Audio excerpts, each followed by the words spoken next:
In the summer of 1834, the plantation at Rosewood Hollow fell silent.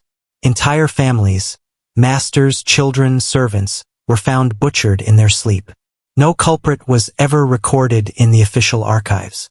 But whispers spoke a single name: Isaac. The camera pans through abandoned orchards, overgrown with moss, cicadas screaming in the air. It feels wrong. Too quiet, as though the trees themselves recoil from memory. Locals once claimed that if you walked through the orchard at dusk, you could hear wet chopping sounds, as though someone was still working the meat block. Isaac's story was buried, intentionally. Court records disappeared. Clergy denied knowledge. Newspapers that once reported the slaughter were pulped and burned. What remains are fragments, hushed testimonies, and letters tucked away in trunks that were never meant to resurface. Rosewood Hollow had been a profitable estate in southern Virginia. Tobacco and human flesh side by side. But beneath the polished veneer of southern gentry, there was something malignant, something gnawing through the moral core of the land. The night of the killings was not random. It was ritualistic, almost theatrical. Every body was displayed in a position that seemed to mock the Sunday sermons given in the plantation's private chapel. Eyes sewn open, mouths forced into grotesque hymns. The official version says, an escaped slave led a revolt. But the details don't match rebellion. They match obsession. They match revenge. And they match something far older than America itself. Isaac was not born free. He was born chained, baptized in both water and fire. Records list his mother as Agnes. But even that may have been a borrowed name. Isaac's earliest years were shaped by cruelty. Fed pig scraps, lashed for speaking out of turn, forced to watch his siblings sold off like cattle. The overseers called him Butcher Boy long before he became a man. He was sent to slaughter livestock at the age of 9. Hogs, cattle, sometimes dogs. They wanted him desensitized, broken. But instead of breaking, Isaac learned. He learned anatomy. He learned the way muscle peeled from bone. He learned silence, precision, efficiency. And something else. Something no one wanted to admit. Isaac had a memory that bordered on supernatural. He could recall every cut, every scream, every detail, and replay it in his mind with clarity. He carried the slaughterhouse with him into the fields, into his sleep. Neighbors said Isaac would sometimes whisper to the animals before killing them, that he looked into their eyes until they stilled, as though he was promising them something: vengeance or release. By adulthood, Isaac had become both indispensable and feared. The plantation relied on his skill to prepare meat for trade. Yet his masters whispered that he smiled too long at the carcasses, that sometimes he lingered in the cold room after everyone else left. And when the night came, the night Rosewood Hollow bled, every skill Isaac had been forced to learn came back with a surgeon's precision. At the heart of Rosewood Hollow was not the mansion, but the chapel. Built in 1810, it was meant to prove the piety of its owners. Whitewashed walls, a bell tower, scripture painted above the altar. But beneath the floorboards was a crypt no preacher mentioned. The family's Bible was annotated, not with prayers, but with symbols, half-crosses, black suns, words scratched in Latin and older tongues. The overseer swore the master's sermons grew stranger each year, no longer about Christ but about sacrifice, blood, the binding of flesh. And Isaac, always working near the chapel, heard everything. Witness accounts from the one surviving house servant claimed that on Sundays, when hymns filled the air, Isaac's eyes glazed as though something inside him was being unlocked. He began carving strange shapes into the wooden handles of his butcher knives, patterns later described as marks that bled even when the steel was dry. The night before the massacre, the chapel bell rang at midnight. No one was inside, and yet the sound was so loud, it woke every slave in the quarters. By morning, the bell was cracked straight through. What happened that night was not just murder. It was liturgy. The slaves at Rosewood Hollow were not ignorant of what was happening in the chapel. They felt it in their bones. They spoke of a sickness in the walls, of hymns that made the skin crawl, of sermons that twisted scripture into incantation. They knew the masters practiced something dark, something that demanded suffering. Isaac became their silent vessel of hope and of terror. When he walked through the quarters, even children stopped crying. They sensed in him a shadow deeper than grief. He did not speak much, but when he did, he spoke of blood remembering. "The body keeps account," he once murmured. "Every lash, every scar, it all adds up. One day it comes due." That idea terrified some and electrified others. Rumors spread that Isaac had been chosen by something older than Virginia, something that stretched across oceans, older than slave ships, older than Christ. Some said he carried the voice of ancestors who had drowned in chains, who still demanded reckoning. A field hand swore that Isaac stood in the orchard one evening, his knife buried in the soil, and whispered as though speaking to a congregation no one else could see. His hands trembled, but his voice was steady. "It will not be me. It will be us." The others pretended not to hear. Fear was safer than hope. The night of the massacre began with celebration. The plantation master had returned from Richmond with new contracts, new wealth. He hosted a feast in the great house. Candles blazed. Pork roasted over open flame. Glasses clinked with wine from France. Isaac prepared the meat himself, as always. Guests complimented its tenderness, remarking how it practically melted in the mouth. They did not know Isaac had spent hours sharpening his knives that morning, honing the edge until it could split a hair. Witnesses later recalled strange details. How Isaac stood at the edge of the dining room, watching the guests eat, lips twitching at the corners. How the family's youngest daughter, no more than 6, dropped her spoon and whimpered that the meat tasted wrong. How one guest remarked that Isaac seemed to be listening to something none of us could hear. When the feast ended, the guests retired to the parlor for music. Isaac vanished. Servants assumed he had gone to clean the kitchens. But the first scream came before midnight. The first to die was the overseer. His body was discovered in the stables, throat opened so cleanly it looked like an anatomical sketch. Horses shrieked and stamped, their eyes rolling white as if they had seen the act and could not unsee it. The master's wife was found in her bed, her hands nailed to the headboard in the shape of prayer. Her eyes were sewn open, mouth stretched into a ghastly hymn of silence. Children were not spared. They were arranged in the chapel, seated in the pews as though attending service. Their faces were serene, almost reverent, but their chests were split open, ribs cracked like the pages of a book. Inside, where hearts should have been, lay stones from the orchard.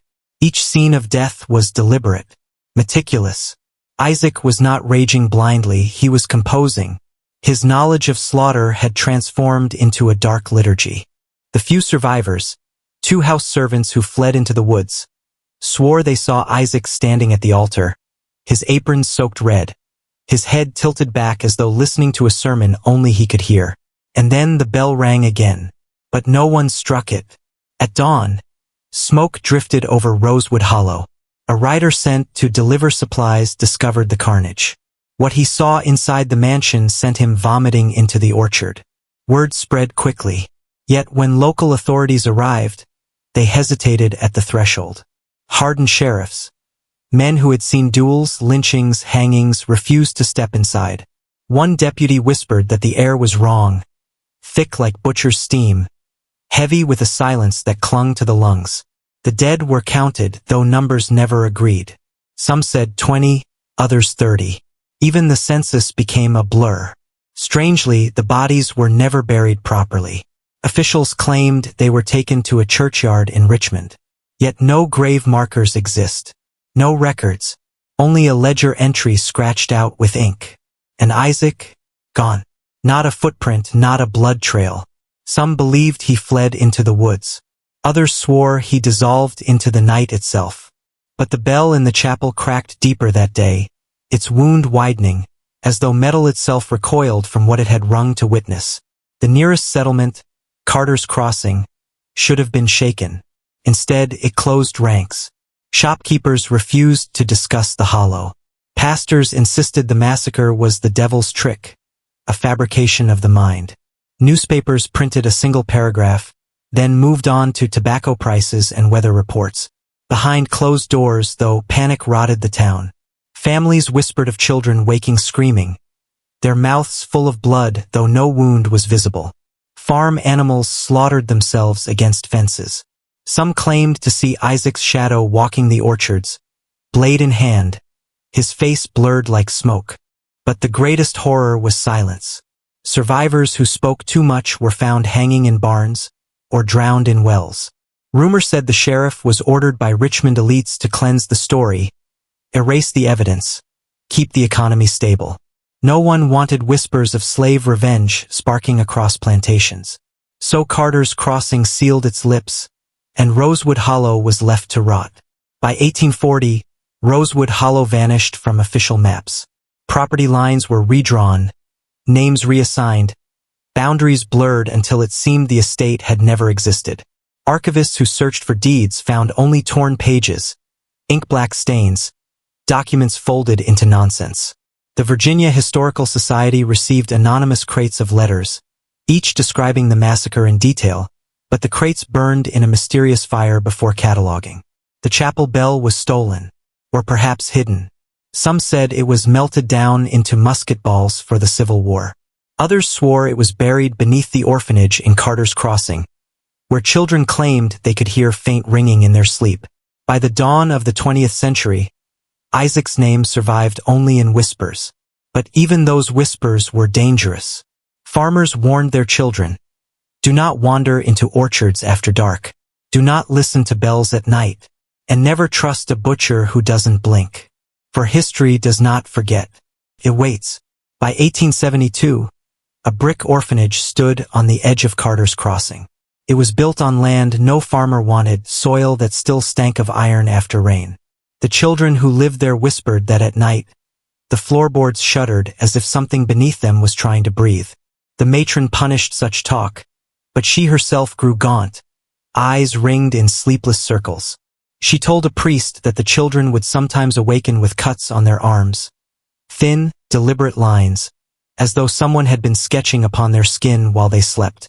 When pressed, the children said only one thing, the butcher is teaching us. The bell toll returned too, not loud, not metallic, faint, like a heartbeat caught in walls. The matron hung herself one winter's dawn, leaving a single note pinned to her chest. The harvest is not ours to stop. The orphanage closed within a year. But rumors said the basement doors were bricked shut, sealing inside whatever had been scratching at the earth. Church leaders in Virginia despised the Isaac story, not because they believed it false, but because they feared it true. Some sermons hinted at a blood debt unpaid. But the language was always cloaked, veiled behind scripture. Privately, priests exchanged letters, their words trembling with dread. One fragment recovered from a Jesuit archive read, "It is not Isaac who walks, but the memory that was forced into him. His masters shaped him with slaughter. Their cruelty built the vessel. He is less man than liturgy now." The clergy tried to stamp the tale out, yet children still drew images of a tall figure in aprons of red. Choirs practicing hymns sometimes broke mid-verse, seized by terror, claiming they heard another voice singing with them, low, guttural, rasping words that did not belong to God. A few priests vanished altogether. Parishioners whispered they had gone to bury the bell, but their churches rotted soon after, congregations dwindling as though faith itself refused to dwell where Isaac's shadow lingered. At the turn of the 20th century, when psychology and anthropology blossomed, a handful of scholars sought to excavate the Isaac story. They called it folklore, a racial nightmare, a symptom of trauma and oppression. But the deeper they dug, the more they found fragments that refused to align with rational explanation. One historian tracked shipments of Rosewood Hollow's tobacco crates. He discovered symbols etched into the wood, carvings identical to those found on Isaac's knives. Another claimed that plantation ledgers contained entire pages of numbers arranged in patterns resembling anatomy diagrams. A psychologist interviewed elderly black families who still lived near Carter's Crossing. They spoke of Isaac not as man, but as reckoning, an embodiment of every unburied body, every lash across generations. He was made by them, one woman spat. They carved him first. Within months of publishing their papers, each scholar either recanted, disappeared, or was dismissed as insane. Their colleagues whispered that they had begun hearing the bell too. In 1918, soldiers returning from the Great War passed through Carter's Crossing by train. They were broken men, faces gray, eyes hollow from trench gas and endless death. Yet something about the town unsettled even them. One veteran recorded in his diary that he awoke in the station house to the sound of knives being sharpened. He rose to find no one there, yet sparks flew in the corner of the room as though steel clashed against stone. He left the next morning and never returned. Another, less fortunate, was found wandering the orchard fields days later. His uniform was soaked in blood not his own, his mouth whispering, "The butcher drills us still. He carves his army." Doctors declared him shell-shocked, locked him away in a state asylum. The war had taught America about machines of death. But Carter's Crossing offered something older, more intimate. Death as ritual, slaughter as memory. For the soldiers, Isaac was not a legend. He was kin to the trenches, the shadow that watched every cut, waiting to teach them new lessons in anatomy. In 1923, a series of case notes surfaced from the Virginia State Hospital. They described patients with no relation to one another. Farmers, widows, war orphans, yet all spoke of the same thing, a butcher in the orchard. One patient drew the cracked chapel bell over and over until his fingers bled. Another refused to eat meat, claiming, "It still has his whisper inside it." A third, a child no older than 10, wrote an entire hymn in Latin despite never having learned the language. The refrain repeated, "Flesh remembers." Doctors debated whether these were shared delusions, cultural residue, or signs of mass hysteria. But then came the incident. A ward orderly reported hearing chopping in the dead of night. When staff searched, they found every patient standing in their cells, arms raised as though awaiting blessing. Each bore fresh cuts along the sternum, carved with surgical precision. No intruder was found. The asylum burned down the following year under unexplained circumstances. By the 1930s, Carter's Crossing was a ghost of itself. The Great Depression starved the town. Farms lay fallow. The orchard grew wild, twisting into shapes that seemed almost human. Families that remained carried Isaac's shadow like inheritance. Children were warned never to play near the chapel ruins. But they did. They returned with stories, voices whispering scripture backwards, shadows bending against the wind, the taste of blood in their mouths though none was spilled. One family in particular, the Tanners, were marked. Their youngest daughter vanished for 3 days. When she returned, her dress was soaked in red clay. She would not speak, only drew pictures of a tall man with knives where his fingers should be. Her parents sent her away to relatives in Baltimore. She disappeared en route, never seen again. The Tanners fled, abandoning their home. Years later, when it was torn down, workers found the walls scratched with words carved deep. "The harvest will be finished." Isaac's story was no longer about the past. It was infection passed through bloodlines, through memory, waiting. In 1937, the Church of St. Matthew's in Carter's Crossing burned to the ground. Locals called it lightning. But survivors told a different story. The congregation had gathered for evening service when the hymnals suddenly split open, their pages curling and blackening as though ignited from within. A child screamed that the bell was ringing, though the steeple had no bell. Moments later, the rafters collapsed, fire licking across the pews in unnatural spirals. Witnesses swore they saw a tall figure moving through the flames, apron red, face obscured by smoke. He did not burn. He walked, and when the fire consumed the roof, he vanished into the night. The ashes of St. Matthew's revealed something strange. Buried beneath the altar lay bones, human bones, arranged in a circle, ribcages turned inward like a congregation bowing to some hidden sermon. No record explained how they got there. The town rebuilt nothing. Faith itself had fled. The ruin was left to rot, a black husk against the horizon. And the whisper grew louder. Isaac had returned. In 1942, a graduate student from Richmond, Eleanor Vance, attempted to document the Isaac legend for her dissertation. Armed with a wind-up camera, she spent weeks interviewing the last families of Carter's Crossing. Her footage, what remains of it, is unsettling. Faces blur. Voices drop into tones too deep for human throats. One old man, toothless and trembling, leans into the lens and whispers, "He carved us to remember. You cannot study hunger. You can only feed it." The final reel was found in her boarding room after she vanished. It shows the orchard at dusk. The branches sway, though no wind blows. Then, barely visible, a figure appears between the trees, tall, shoulders hunched, apron gleaming. The camera shakes violently, then cuts to black. The reel was confiscated by university officials.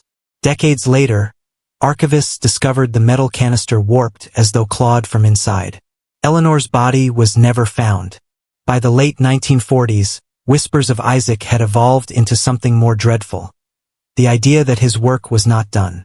Survivors spoke of dreams where they stood in the chapel, knife in hand, bodies around them waiting to be cut. The dream always ended with the bell ringing, louder, closer, as though summoning them to finish what Isaac began. Psychologists called it intergenerational trauma. Preachers called it the devil's echo. But the townsfolk knew Isaac was more than a man. He was unfinished liturgy, a sermon carved into blood. And liturgy demands completion. Farmers claimed to see children in the fields mimicking slaughter, slicing imaginary throats, stacking stones into patterns like rib cages. Mothers awoke to find their infants gone, only to discover them sitting in the orchard at dawn, humming in voices not their own. The last mayor of Carter's Crossing declared the town cursed and urged families to scatter. Within a decade, the place was nearly abandoned. Yet the orchard kept growing. And the bell, though cracked, was said to ring once more. Travelers who wander too far from the highways sometimes speak of a town that doesn't appear on any map. They describe sagging porches, broken windows, fields overrun with trees that look more like ribs than branches. The orchard remains. Locals whisper that if you stand between the rows at night, you will hear the steady rhythm of chopping, as though someone is still working the block. The fruit is said to taste of copper, thick with iron. Birds do not land there. Some claim the chapel ruin still stands, its bell long gone, but the sound of its toll echoes in the marrow. Hikers have fled the place in tears, unable to explain why they suddenly felt as though they had blood on their hands. Isaac is not seen.